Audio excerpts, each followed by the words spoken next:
ni manutire na thina na oho magikinyukia ikinya ria guthie kwe ndagitari na makianjiriria thabari yao. Thabari koretwo editu, thabari koretwo ina miambatiriro, thabari koretwo ina miikurukiriro na no marahurana na thabari yo ya urigitani ya dawa na ya maundu mothe. Na thitha ici ni maguo nuko ni marabatara mbeca nyingi o mweri na o muthenya, na nikio tukiri haha nigetha tukorwo tugikimateithiriria uria gukiri na wake na mhesh tukiri nake haha tondu ni undu ekaga o muthenya Maseno Ngari ni arakorania na rugano ruru na arakorwo akiriyukia na rurakirehwo kuri ithu na nikio tukiri nao othe nigetha tukorwo tugikiraniria nao no matiragita gukorwo thiomi ruru koguo ni megutwariria na ruthiomi wa njira ya Githweri na Maseno yake ni gukorwo agitwariria na njira ya Gikuyu nigetha tukorwo tukimenya o haria tungihota gukorwo tugiteithiriria na kunyita itemi tukorwo tugiteithiriria.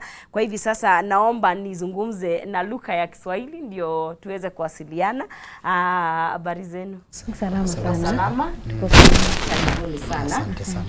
Na naomba nasemanga ladies first ndio naomba introduce kwa ile kamera ambayo umeangalia na ile number 3 tuambie wewe ni nani ndio tuendelee.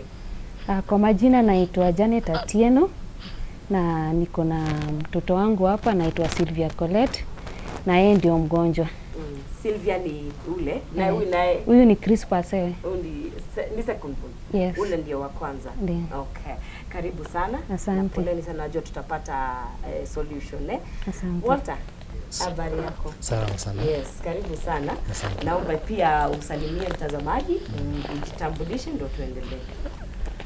Kwa majina naitwa Walter Duo Asewe. Mimi ni baba ya mtoto Sylvia Chen. Yes. Karibu sana. Asante sana. Na pia Walter, ni vizuri utambulishe kwamba sisi tunafanya kazi pamoja. Yes. Unaomba tuambie ambacho unafanya hapa ndani ya Media Max. Yes, bado nafanya hapa ndani ya Media Max, nafanya kama sign language interpreter na mimi ni one of the colleagues of the Media Max. Yes. Karibu sana. Asante. Uhoro wa mwega na wegitugeithie tondu ni mwega ndakigithagio rimwe. Uhoro waku Mwega biu.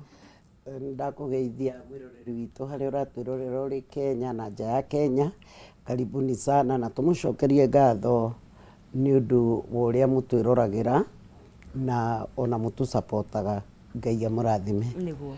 Niguo. Naomba utueleze wakati ambapo ulijifungua vizuri, mimba ilikuwa aje na shida ya Sylvia ilianza wakati gani? Sylvia Colette mimba yake kwa throughout the pregnancy ilikuwa tu normal. Kila kitu ilikuwa normal. So shida ilitokea time ya delivery. Juu maji ilitoka Tuesday na niliza Friday. So mtoto alikaa kwa tumbo kama ana ile protective fluid. So when ilitoka mtoto si mtoto alikuwa tu sawa. So venye nilienda naye nyumbani after 2 weeks ndio nika notice huyu mtoto si venye nilimzaa. Nikaona kichwa yake si normal. Ikanibidi nimrudishe kwa hospitali ili aangaliwe. Kuangaliwa akafanyiwa vipimo wakapata kuna hydrocephalus yenye inamaanisha water in the brain.